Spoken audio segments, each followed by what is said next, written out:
everybody. It's our boy Solo Foe, and today I'm gonna be doing my first stream with Dynasty drafts. Bear with me because this will be my first time actually ever doing this type of stream, but I want to get into this side of content creating. Um, so I don't so much want to talk about the draft. I will a little bit, but I really want to start to talk about how I feel about drafting players. For me personally, when it comes to actually drafting players, I'm not a big guy. This is just an introductory to what type of person I am. I don't know if y'all can really see that. I'll work out the edits, but I'm not very big on rookie drafts because usually my teams are always going to be in the 10 to 12 because I'm in a 12 man dynasty draft, well, 12 man league, and I don't really personally see the point whenever I'm getting the Denzel Bostons of the world or the Coopers that just went to New York to the Jets. I'm not really gonna be too forward looking into that. The best draft picks that I've seen that have fallen to my area in drafting in the past couple of years are Chase Brown, Devon A. Chain, and let's see, there was another person I wanted to bring up, Chris Olave. Now, with Chris Olave, I think his situation is a little bit different. With Chris Olave, he's a little bit more concussion injury plagued. For other players like Devon A. Chain and Chase Brown, they're a little bit more of a dime a dozen. I'm okay with letting them slide because my thing is I can always leverage my future picks on getting these guys if they actually do pop. I would prefer to trick. So I'm a scammer when it comes to when it comes to drafting and trading. Whenever it comes down to it, I'm always going to be looking for the best deal. I know that other guys have trade calculators and things like that. I really don't operate off of things like keep trade cut. I'm not saying that keep trade cut doesn't give you accurate information or anything like that. But me, I'm more into looking at what a person's team is and then deciding what my trade is going to be based off of that. So let's just say I'm looking at a team that has Derrick Henry, Christian McCaffrey, Mike Evans, let's see, Devontae Adams. If I'm looking at a team who was trying to be a championship team a couple years ago, I'm usually going to try to scam them. I'm usually going to try to like look at who they are as far as personality. I'm going to actually try to talk to them for the person that they are, and I'm actually going to try to scam them and talk them into something else that isn't really, trade calculatable, basically. So I might have, let's just say I had let's just say I had Jordan Tyson. Jordan Tyson, we know, is a great prospect. Jordan Tyson has been plagued with injuries and things like that. Now, me personally, I'm not going to get high enough to try to leverage a Jordan Tyson. But me, if I'm one of those top three, top four, that's where I see Jordan Tyson's basically going. If I'm in one of those spots, I'm typically going to try to scam somebody out of something. Not saying that if Jordan Tyson pops, he's not going to amount to, being worthy of being on a rebuilding team.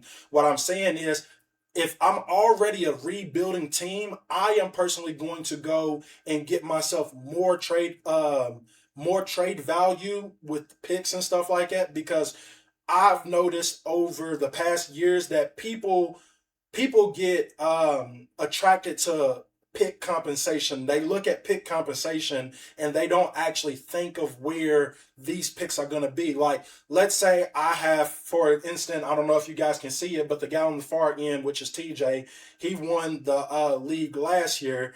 If I got TJ's pick, I'm sorry, I lost my train of thought because I was trying to figure out whether you guys could actually see that or not.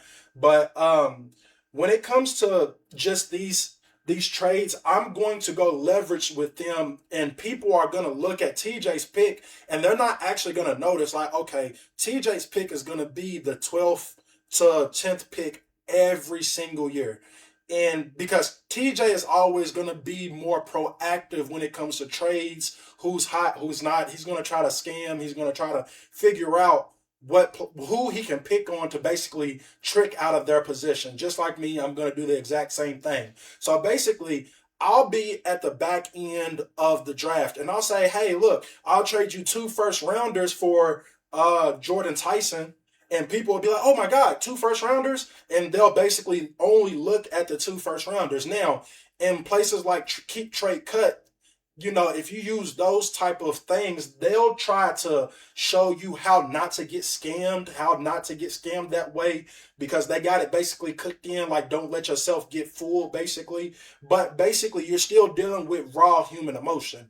Like everything you can't put inside of a calculator. Sometimes it's just you have to instinctually know who you can try to maneuver around with just mental things. Like me, I'll go to a person who I see who has a couple older players, like I said, and I'll tell them like, hey, you're in win now mode. Here, take Chase Brown from me. And then I'll charge them 2 first rounders for Chase Brown. And even though they're a winning team and I'm putting them into winning aspirations basically by giving them this, Chase Brown is not worth 2 first round picks. Each year, Chase Brown has almost been, escaped. He escaped the draft, basically. The Bengals haven't drafted first round, second round, third round compensation type of running backs that would warrant putting Chase Brown in danger. But is Chase Brown worth two first round picks? Chase Brown is going to go out and get numbers. He's in a dynamic offensive system with Zach Taylor. He has 2 magnificent receivers. He has a tight end in Gasecki. I'm sorry, guys, Gasecki. He has Gasecki out there, so basically the field is always going to be open in the middle for him, and he's a receiving threat. So basically, he is going to have value as far as compensation goes. So you can hype a person up into believing 2 first rounders. But I personally would look at Chase Brown and I would be like, hey, any year could be the year that he might end up split backfielding or he might be in jeopardy. Now, if he gets a bag this offseason, that might change things up a little bit, but just as easy as he could get a bag, he also could be getting traded off. So with players like this, I'm going to hype up a win now team. So anybody from that 5 to 6 all the way to the 12 compensation type of people into believing that they're going to be getting a bargain deal for basically somebody that's going to help them win now. Now, with a trade calculator, I've never ran the numbers. I don't use, like I said, I don't use Keep Trade Cut or any of these other people that use streaming sites. I don't use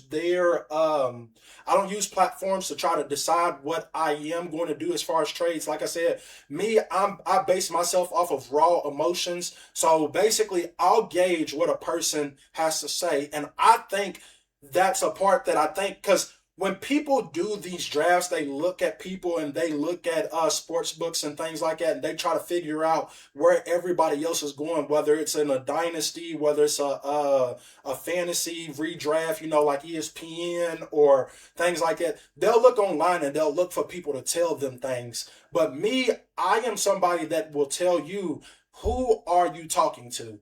Are you talking to the guy that's just in the league just to have some fun? Are you talking to the guy that is very serious? He understands everything. Are you talking to a rookie? Who are you talking to? Because I want to ask the person, hey, I want to trade you Chase Brown. What are you willing to give up for it? And when that person says, hey, I'll give you a first rounder, I'll tell them, hey, look at this. So let's go to TJ's team, for example. TJ's starting lineup is Josh Allen, Jalen Hurts, RJ Harvey, Charbonnet, Devon A-Chain, AJ Brown, T. Higgins, Chris Olave, Terry McBride, George Kittle. Like, these are his starters. I'm going to compare that guy's team with the guy in 6th place and 5th place. I'm going to compare these guys out. I'm going to tell them, hey, look, Jameson, You need a running back. The Tony Pollards, the DeAndre Smiths, the Chuba Hubbards, they're not guaranteed hits. Like, yes, they do probably and possibly make value, but they're not guaranteed hits. So what you need is you need to be able to compete with these guys because you have a win now team. Now, is this team win now? I'm not going to say whether it is or ain't. I'm just giving you guys for an example how I operate because, I don't want to speak for Jameson or anything like that right now because he may have his own trades and things like that. I'm just giving you these guys for an example for the content that I'm going to be creating. But I'm going to hype him up and tell him, hey, if you really want to compete on a week-to-week basis, you need somebody that's going to go against a Saquon Barkley that's on TJ's team, a Jonathan Taylor that's on TJ's team. And I'm going to show them. I'm going to say, hey, look, let's look at the numbers. This is what he scored. Yeah, he had a down week, but obviously, look, the Bengals didn't draft anybody. I'm going to talk and I'm going to get into a person's mind because, like I said, everything can't be draft calculatable because this is our fourth, maybe fifth year of this league specifically, which Jameson's no dummy when it comes to trades and stuff like that. So, like I said, but let's just say this is a second-year team. A second-year guy. He might not be as witty as a 5-year dynasty plus fantasy, probably 7+ year fantasy football type of guy. A second-year guy might look and be like, ooh, you know what? I did draft a good team last year. You know what? Let me give up 2 first-rounders, and now they're basically overpaying. And then basically sometimes they'll go to keep trade cuts. I've had plenty of times where guys have ran to keep trade cut and they've been like, well, look, keep trade cut told me this and that. And the very first thing that I'll tell them, hey, I kind of can't operate off of keep trade cut. Look, my guy, I'm giving you a real opportunity to try to win now. Who else is going to give you one of these top flight? Like I said, we know that Chase Brown's job can be in jeopardy at any day, but I'm going to make it seem like I really care about this player. I'm going to tell them Chase Brown can pop for you. He's going to be amazing for you. I'm going to let them know like, hey, what other player who's going to give you up a player? Because this guy over here, he's rebuilding. He's not going to want to give up a Jeremiah Love that just came in this year. He's not this other team. They're not going to want to give up Bijan Robinson. Yeah, they might be in a rebuild, but they're going to bust your head. They're going to ask for 3 first-rounders, a player, and probably some extra picks. I'm going to tell them what the next person is going to say because they actually don't know what the next person is going to say. I'm just going to put it in their head of what the answer is going to be. And I'm never going to give them the opportunity to actually think for themselves and actually say, hey, let me go ask the next person, what would they give? What would I have to give up for maybe a better security running back or even receiver? I'm just giving for example right now, running back.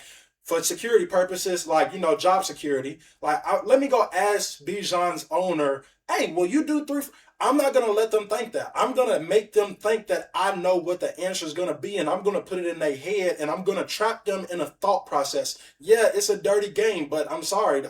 Do you think that Howie Roseman is sitting there trying to work out fair deals? Do you think these other general managers in the NFL are trying to work out fair deals? Yeah, I get it. It's probably a jerk move, but at the same time, we are kind of in this to win the championship. So sometimes you got to go buffer things a little bit. You got to make things look way more appealing than what they are so you can come out on top at the end of the day. So that's really me and how I operate. So whenever it comes down to it, this is just me and how I operate, like I said, but people have to not just look at what somebody's telling you online. You might look and see that this player's ranked S tier, this player's ranked A tier, but sometimes there's got to be a little bit more feel, a little bit more vibe. Sometimes you have to go above and beyond to try to figure out what a player's value is worth. Now, like I said, this is my first content. This is my first video for this type of content,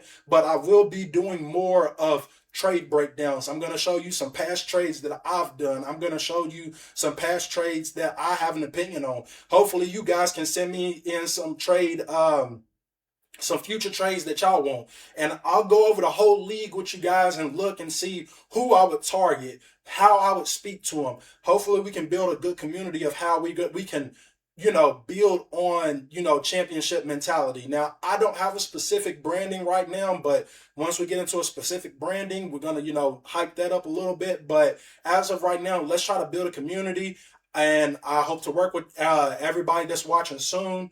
But yeah, this is my first video. I'll be coming at you guys with another video really soon. I just want to see how this turns out. And hopefully, if the graphics aren't good in this one, hopefully I can get the graphics the right way in the next video. But it's a work in progress. Just work with me. Thank you guys for watching. And this has been your boy Solo4, and I'm out.